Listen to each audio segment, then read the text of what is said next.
sure that with banning out Adam Warlock and banning out Ultron, that there isn't this like triple support playstyle that can come in. But I don't think Schmungus want to play that. They want to go for the heroes that they're known for. Necros wasn't afraid to bring out the Spider-Man in some of those like qualifier games, and even stuff like Scarlet Witch from Craggy as well to fight some of the aerial threats of like Iron Man Torch and stuff. There's so many like different ideas that you can run with this meta. It really does come down to map versus map, even round versus round when we have some of the domination maps to play for, which I think is where we're going first. We're going to Birnin T'Challa. Yeah, heading off to Birnin T'Challa, taking to the stars for the intergalactic empire of Wakanda. And this is going to be where OGC are going to have their first chance to show off as a signed roster.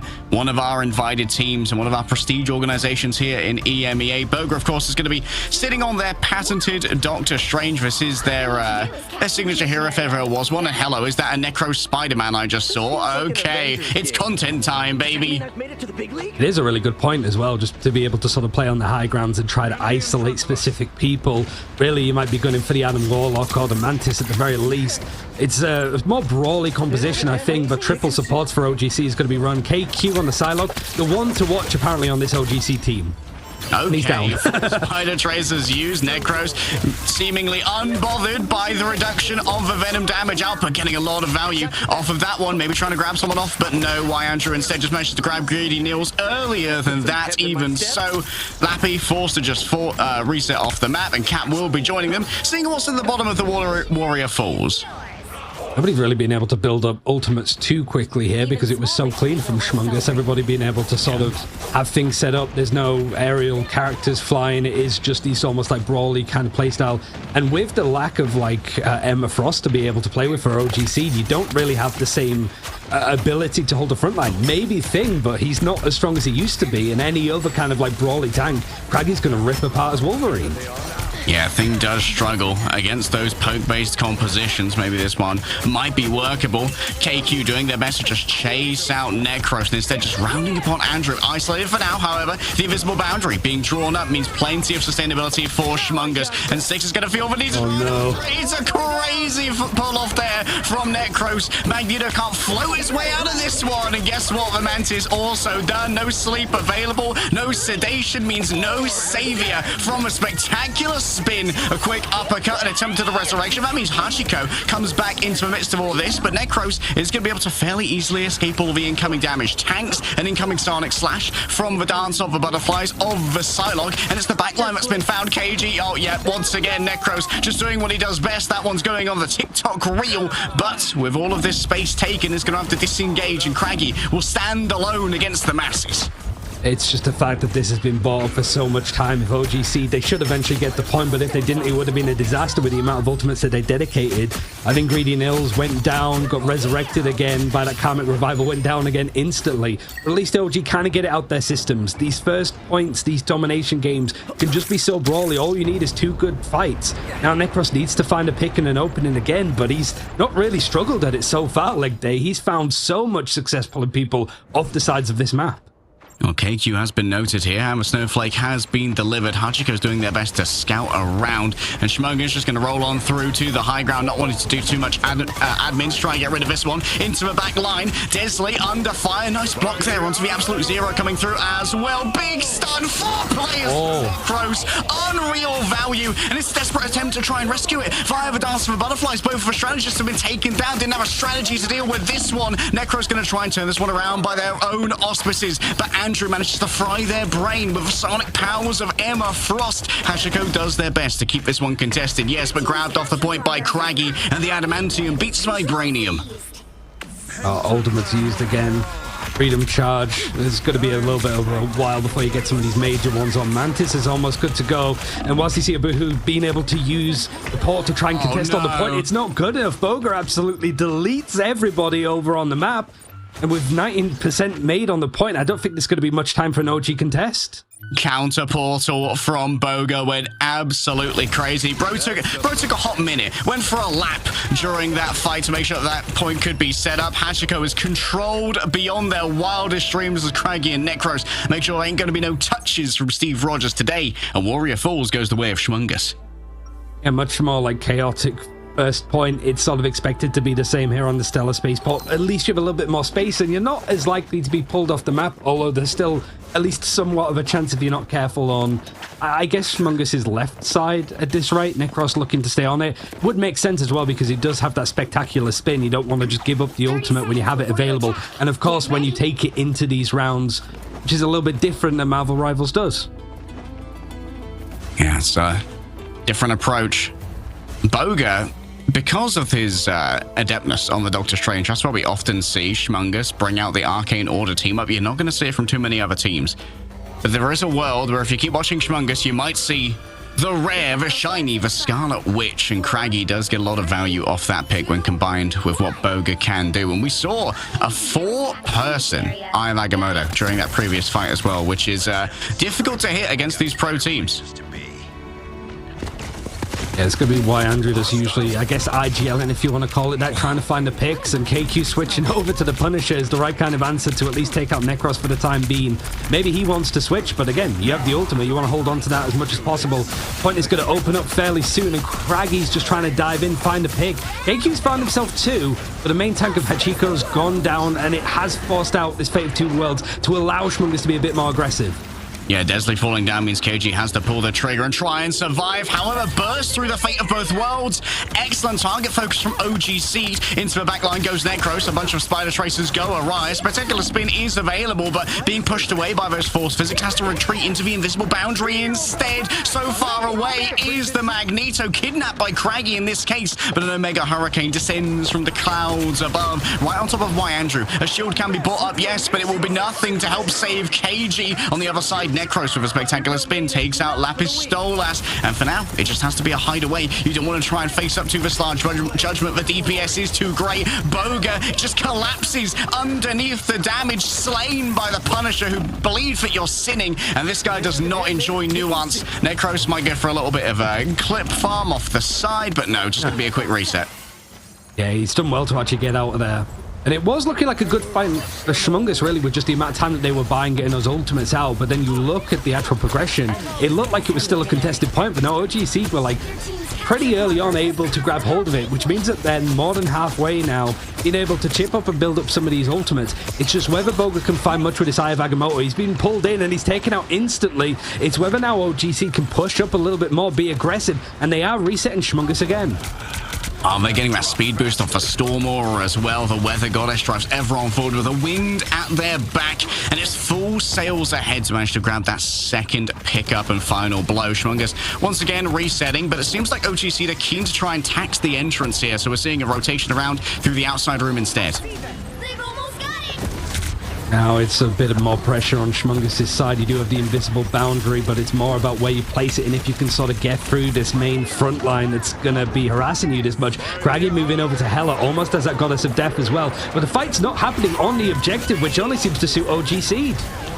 KG taken down by Abu. Excellent play. I believe Boga was actually knocked up by the mag cannon so high into the air that could not land the Eye of Agamotto. OGC are an entirely different beast. Now they moved away from the Adam Warlock comp. KQ just drags out the adjudication of the shotgun and tears a hole in Fraggy Schmungus. Slapped back. It's a good way to sort of bounce back with that first point, pretty much going as much of a disaster as you could expect if you're OG Seed. Again, you don't want to lose this game. You're representing an organization and you're playing up against, I guess you'd negatively say, it's a content creator team.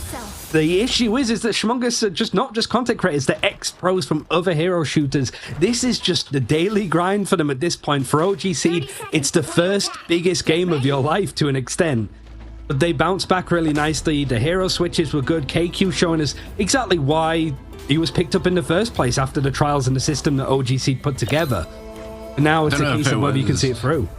Don't know if it was Abu or Lappy who managed to get the push onto Boga to keep him airborne during that Eye of Agamotto. I think it might have been Abu because I didn't see the Force Physics AoE effect. If so, that was kind of a perfect fight from them, managing to take out the Lunar Snow early with the Meteor M, and then making sure that Boga got no value off the ultimate. Absolute masterclass. Yeah, I think Craggy as well used to Goddess of Death, but had to cancel it pretty early because of just how much focus damage he took, and he just wanted to make sure that he didn't get reset at all. Now we're seeing why Andrew, being on his main character, Venom, being able to just harass and find a lot of space. It's whether this like final judgment from KQ can find success, and with Necros jumping in, he does find himself a pick, and he's out in a flash. Oh, that's some beautiful 3-2 warning right there from Andrew and Necros. And now the question for OGC is, do they want to try and commit to this while down on their Storm? That aura's gone for now. Oh, the opening made here by the Venom, and it's torn asunder by Necros. Great play with a spectacular spin. You better believe that everyone else is contributing to the damage as well. Schmungus, when they execute, they execute. Yeah, it's really well timed, really well called from Y Andrew. But I guess this way of playing with the Venom, with Necros, is that Craggy gets a little bit more freedom to just do a lot of chip damage. It's hard for KQ to find him as a target to take him out when you've just got them right in your face. 20% on the point so far for Schmungus, maybe potentially causing an upset. Now it's a case of whether OG can find these sort of like clean fights, or whether they're just going to keep getting sent back and more time being bought. Oh, the Feast of the Abyss, and bro is getting his calories in today. He's a well-fed boy. Why, Andrew, why have you no mercy? It's a big investment from Schmungus with the fate of both worlds as well, but at this point, you're just trying to keep OG Seed off balance. Continue to just fight where they don't expect. Yeah, invisible boundaries almost available as well, so especially when you're playing this far up, just being able to choose where you take these fights is going to be a key area. And now it's looking like a portal play from Hachiko to try and jump in on the point, try to cut across what Schmungus are trying to do with these aggressive holds. And they're looking a little bit out of sorts, but again, it's whether you can find these like coordinated plays because they're so good at finding the picks. Okay, Fate of Both Worlds coming through from Greedy Nils. It's going to be the invisible boundary raised in response, but the Cloak and Dagger's ultimate should last a little bit longer. Craggy tracked. Oh, the Last Judgment just does so much damage. And KQ is just doing their best once again with the shotgun, getting in close, pumping them full of lead. Final hit after final hit are delivered, and it's Knockout City in favor of Seed. You have used like 3 ultimates there, one of which we're still sort of seeing from this Kraken impact for 6. The KQ Final Judgment, you also have the Eternal Bond, which isn't too bad for Greedy Nils because you just get it so frequently. Schmungus happy to lose that fight. 80% on the board. All you really need is like one good clean fight and a couple more resets, and you've taken this first map away from OGC. Craggy on the off angle, an opening potentially with the Eye of Agamotto. Seems like it was mostly blocked out there by Boga and the shield, and the punishment comes through. Necros traded on the other side though. Lapis Stolas dragged in by the Sonic Seduction, and multiple players are dragged on in, but inside the invisible boundary they're more than safe to continue playing around. The Meteor M dragged out to try and grab the Nastron Crows that Craggy dares to throw on down. The off angle's good, the duelists are down, and well, Hell is just going to be expanding her kingdom with additional soldiers. At the moment, there's still Greedy Nils in the back. A slight hostage situation. They can hear her clopping around with those ballet heels. They're going to get him. They're going to reset him, which means that you're going out with one of your main supports at this point with 90%. OG Seed having to rush. You used the portal recently, so you're just going to have to do it the old-fashioned way and just run onto the point. Oh, a big grab there onto Hachiko. Question is, can Boga be punished for this? 6 goes up against the CC immune diamond form Emma, and guess what? Necros is not very happy with you accosting their Emma Frost. There goes Lapis Stolas for spectacular spin, manages to get Hachiko on the other side as well. A quick fade away from the Cloak and Dagger, but Necros is far from deterred by your incorporeality, and Birnin T'Challa will fall the way of Schmungus. It's a good start, a good way to finish. Just seems to really fall in line with whoever's able to get that point first. And OG Seed, really at this point, it's just trying not to sort of fall into a pit of despair, really, because at this point, you're worrying about this situation. We don't want to lose against this squad.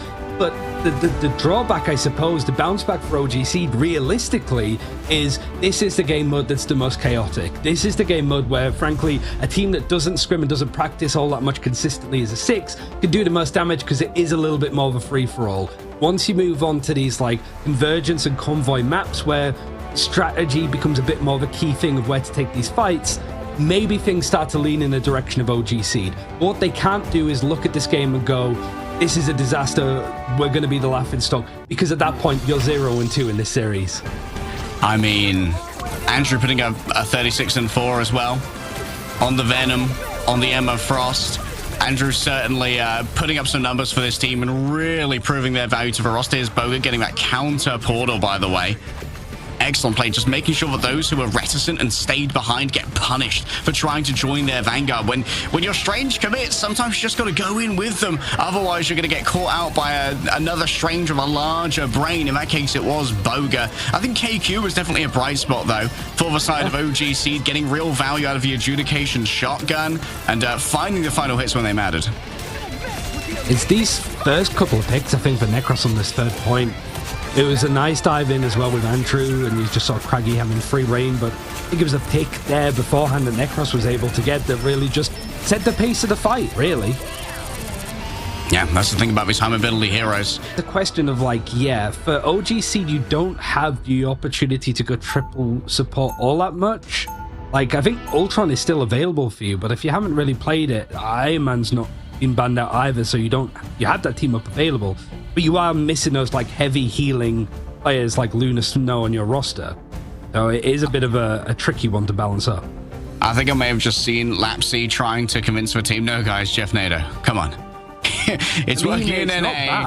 Not bad. There's a lot of promise to it. It's not your, like, complete meme team up, especially like in other tournaments in North America. They were very keen on the Sharknado. Yeah. They were very happy to allow the Jeff Nader to fly. Six has been getting a lot of value out of a Storm in general as well. Those auras are so good, especially when it allows your team to move a little bit faster. In these professional games, often it's about that roll for initiative, which really can make the difference. I think that Lapsis might actually be setting up at the moment to try and interrupt something like a portal. Boga, going to be moving a little bit far forward, does have that Guardian shield here for protection, and Necros is on the Black Panther. Oh, we are feasting today in the content verse. I mean, that's the best way to put it, really, I think.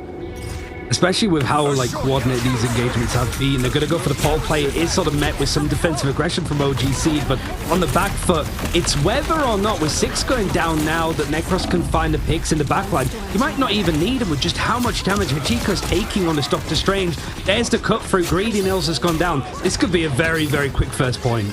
Necros noted up top as well. Adjudication keeps them at bay for a moment, but guess what? The Punisher unable to stand up to the Vibranium Warrior himself. T'Challa chases him down, and Schmungus, what a quick take on first. And that came down to that opening pick on Six, coming through from KG of all people with Ice Arts.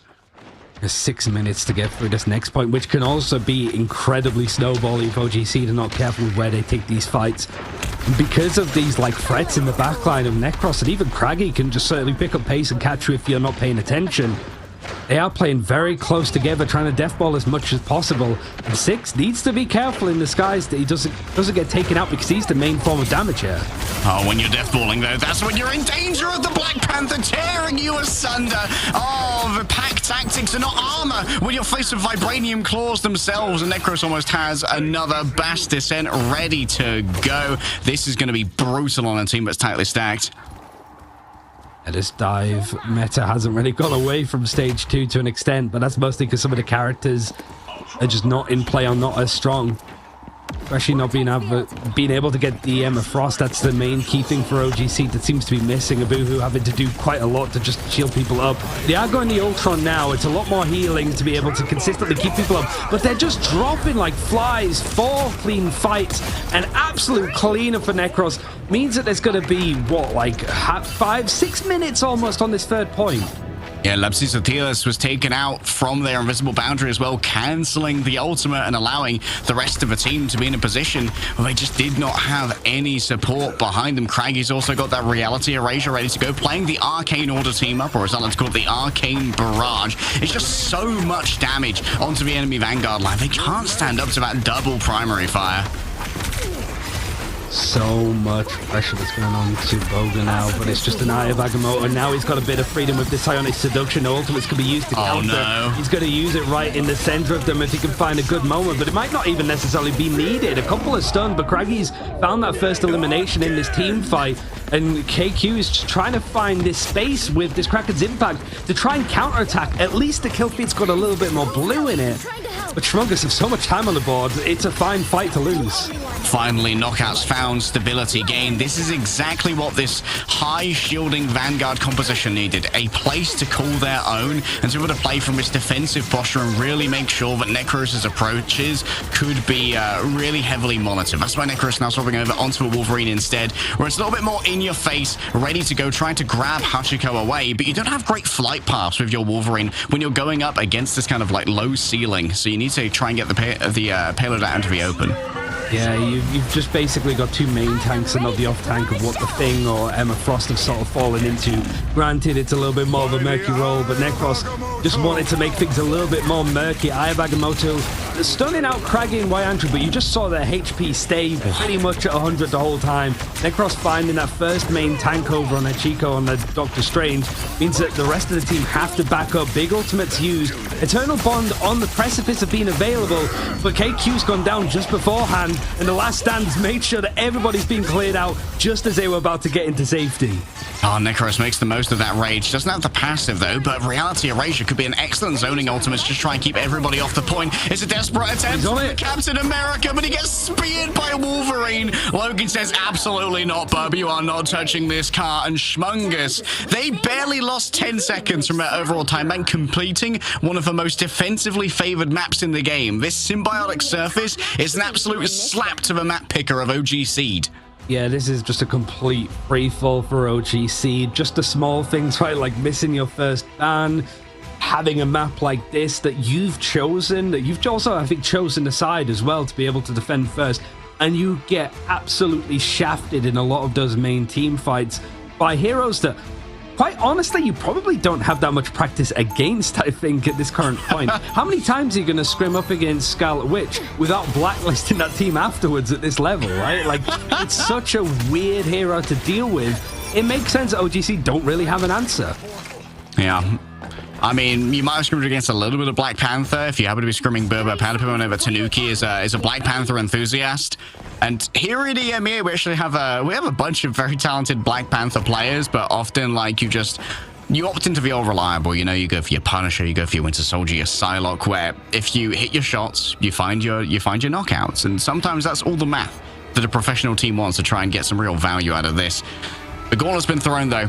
OGC, they could unceremoniously crash out 2-0 against our streamer team here in our first match of EMEA. Boga going for a cheeky portal. Is anyone going to fall into this one? Would be a bit of a tilter, but it's not going to be fallen for. I mean, you mentioned Till. That might be another factor for OGC that they have to deal with, right?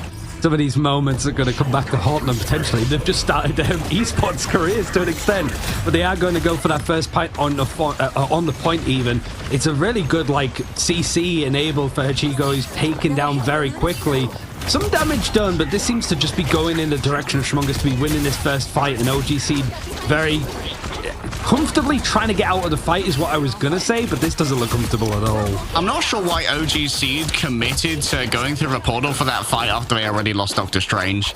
Like, they needed to go with Hachiko straight away. Hachiko kind of got dinged. They said, okay, bro, enjoy the point. We're gonna wait back here. I mean, you can heal through the portal. It is an open window, but the second why Andrew hits that grab and starts to kick Hachiko away, the rest of the team need to come through. They can't just sit there waiting for Hachiko to come back.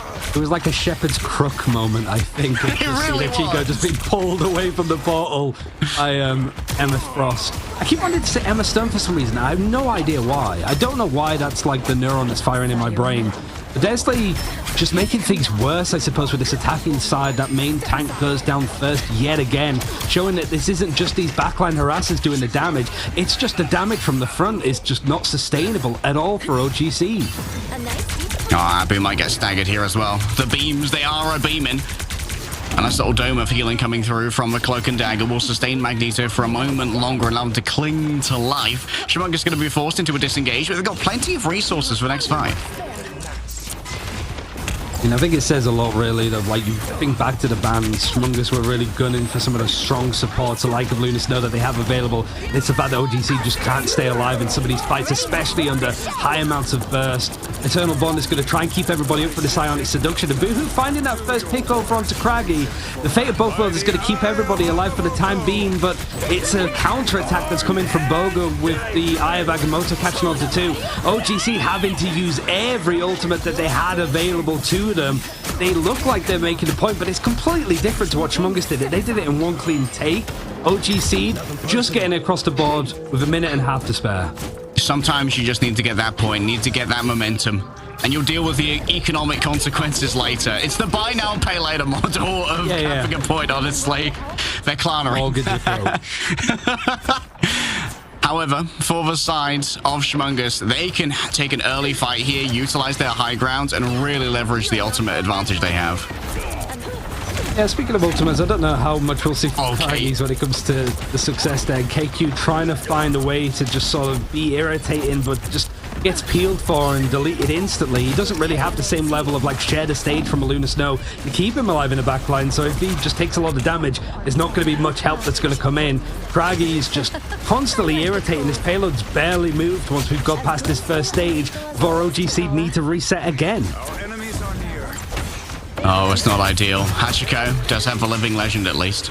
A little bit of additional sustain would not go awry, but of course sustain often weak against the burst damage of things like Blast Descent and indeed the Reality Erasure as well. So you better believe that Craggy's just lurking around these corners trying to make something happen. Could try and follow up for Psionic Seduction. KQ can't get out of there. A Chaos Blast is more than enough to try and get rid of a Psylocke in this case. A living legend to turn it around, dragging everybody forward now. Sees Boga anti-healed after going through here, but the Reality Erasure is going to complicate matters. Everyone manages to get away just in time. Well shielded there by Abu. So consistent on the Magneto, and it might be the cracking impact that's the last note in this song. Multiple players afflicted with a culling. Curse me, they scream as they blast arm against shield, and a Boohoo is finally finding the final hits that were necessary. It took yet another play from the invisible boundary, but OGC, they're moving.